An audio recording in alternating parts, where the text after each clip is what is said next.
Assalamualaikum warahmatullahi wabarakatuh. Waalaikumsalam warahmatullahi wabarakatuh. Alhamdulillah, alhamdulillahirabbil alamin. Wassalatu wassalamu ala asyrafil anbiya'i wal mursalin sayyidina Muhammad wa ala alihi wa ashabihi wa tabi'in wa man tabi'ahum bi ihsan ila yaumil amma ba'd. Sallallahu ta'ala fil Qur'anil Karim. A'udzu billahi minasyaitonir rajim. Bismillahirrahmanirrahim. Inna fi khalqis samawati wal ardi wa ikhtilafil laili wan nahari la ayatin lil albab alladzina yazkuruna Allaha qiyaman wa qu'udan wa 'ala junubihim wa yatafakkaruna fi khalqis samawati wal ardi rabbana ma khalaqta hadza batila subhanaka qala Nabi sallallahu alaihi wasallam man yuridillahu bihi khairan yufaqihu fid-din. Sadaqallahul azim wa sadaqa rasulul karim wa nahnu ala dzalika minasyahidin wa sakin walhamdulillahirabbil alamin. Alhamdulillah, Allah memberi kita izin, memberi kita kesempatan sehingga bisa duduk bersama dalam satu majelis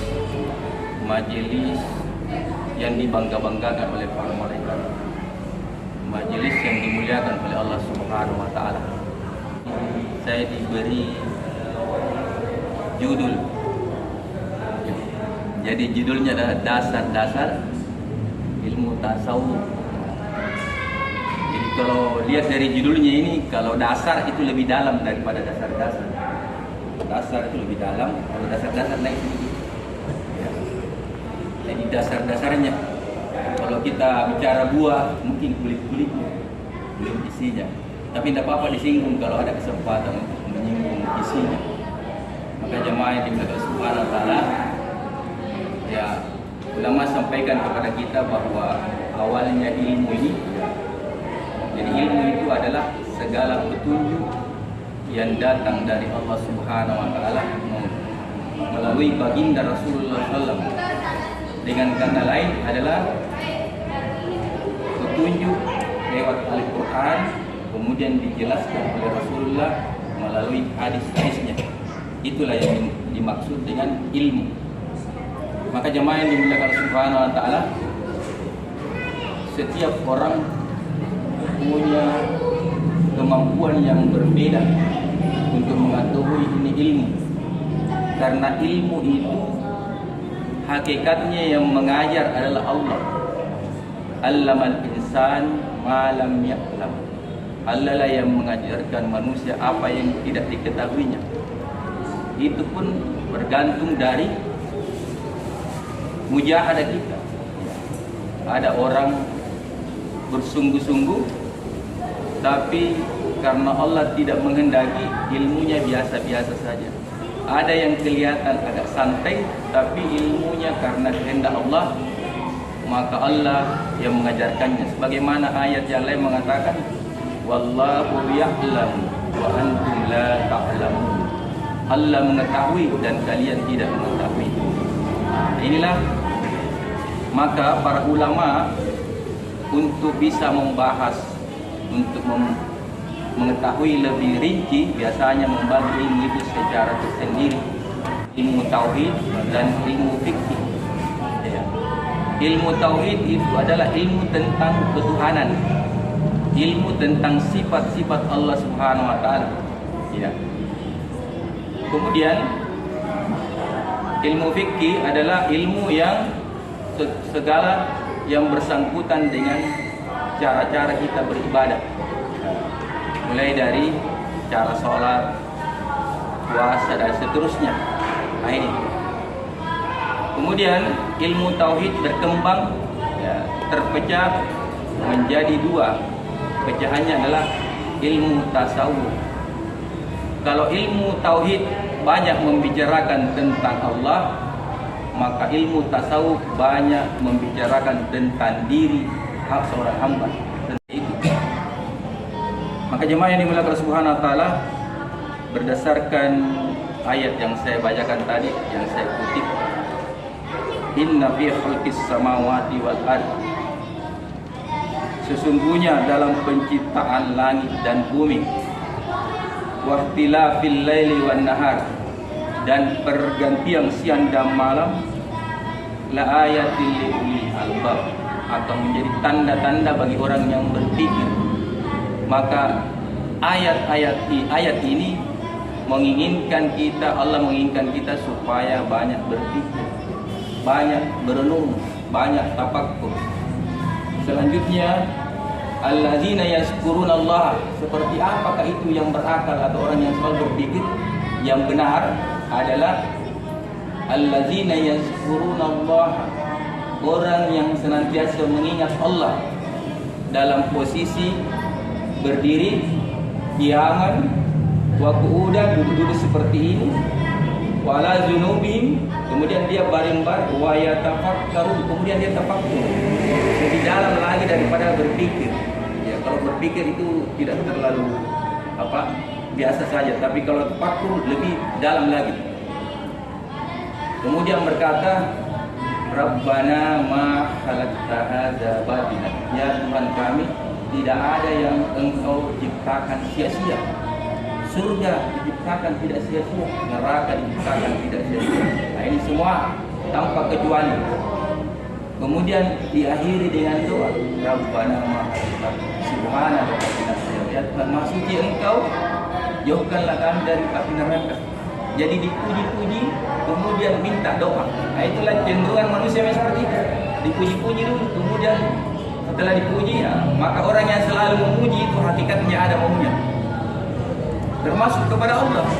Orang yang suka memuji kepada Allah bahkan tanpa meminta pun Allah sudah kasih, karena Allah tahu bahwa ini hamba-Ku suka memuji, berarti ada kemauannya, ada keinginannya, dan Allah tahu itu tanpa diminta.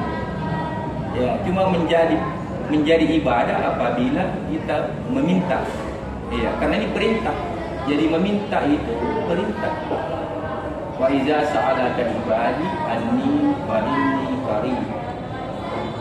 Dan apabila bertanya hamba-Ku Muhammad, katakanlah aku ini dekat. Uji budak watadai, akan kukabulkan doanya apabila berdoa. Jadi ini doa, ini perintah. Sebenarnya walaupun kita tidak meminta, Allah sudah tahu apa kebutuhan kita. Tapi akan lebih afdal, lebih meyakinkan apabila kita minta, karena kita itu adalah zat yang sangat membutuhkan Allah. Sebaliknya Allah Subhanahu wa taala punya sifat Rahman dan Rahim. Ya, suka Maha Pengasih dan Penyayang, suka menolong. Ini. Maka hadirin yang dirahmati oleh Allah Subhanahu wa taala, sedikit lagi. Jadi manusia ini terdiri dari dua unsur. Ada jasmani, ada ruhani. Kalau jasmani itu sumber makanannya adalah yang berasal dari tanah, yang sebenarnya berasal dari langit melalui hujan. Hujan turun, kemudian bumi menadah, kemudian bumi menumbuhkan pohon-pohon, biji-bijian, buah-buahan, sehingga manusia bisa makan dari situ. Maka jemaah yang dimuliakan Allah Subhanahu wa taala, berdasarkan ayat yang saya bacakan tadi, yang saya kutip, inna fi khalqis samawati wal ard, sesungguhnya dalam penciptaan langit dan bumi, wahtilafil laili wan nahar, dan pergantian siang dan malam, la ayatil liulil albab, atau menjadi tanda-tanda bagi orang yang berpikir. Maka ayat ini menginginkan kita, Allah menginginkan kita supaya banyak berpikir, banyak berenung, banyak tafakkur. Selanjutnya, allazina yazkurunallah, seperti apakah itu yang berakal atau orang yang selalu berpikir? Yang benar adalah allazina yazkurunallah, orang yang senantiasa mengingat Allah dalam posisi berdiri, diaman, wa qu'udan, duduk-duduk seperti ini, wala junubihim, kemudian dia baring-baring, wa yatafakkarun, kemudian dia tafakkur lebih dalam lagi daripada berpikir. Ya, kalau berpikir itu tidak terlalu biasa saja, tapi kalau tafakkur lebih dalam lagi. Kemudian berkata, Rabbana ma khalaqta hadza batila. Ya Tuhan kami, tidak ada yang Engkau ciptakan sia-sia. Surga diciptakan tidak sia-sia, neraka diciptakan tidak sia-sia. Nah, ini semua tanpa kecuali. Kemudian diakhiri dengan doa, Rabbana ma khalaqta subhanaka faqina. Ya Tuhan, Maha Suci Engkau, jauhkanlah kami dari api neraka. Jadi dipuji-puji, kemudian minta doa. Nah, itulah cenderungan manusia yang seperti itu. Dipuji-puji dulu, kemudian setelah dipuji, ya, maka orang yang selalu memuji itu hakikatnya ada maunya. Termasuk kepada Allah. Orang yang suka memuji kepada Allah bahkan tanpa meminta pun Allah sudah kasih, karena Allah tahu bahwa ini hambaku suka memuji, berarti ada kemauannya, ada keinginannya, dan Allah tahu itu tanpa diminta.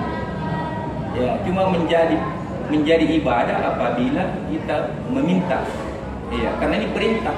Jadi meminta itu perintah. Wa iza sa'alaka ibadi anni fa inni qarib.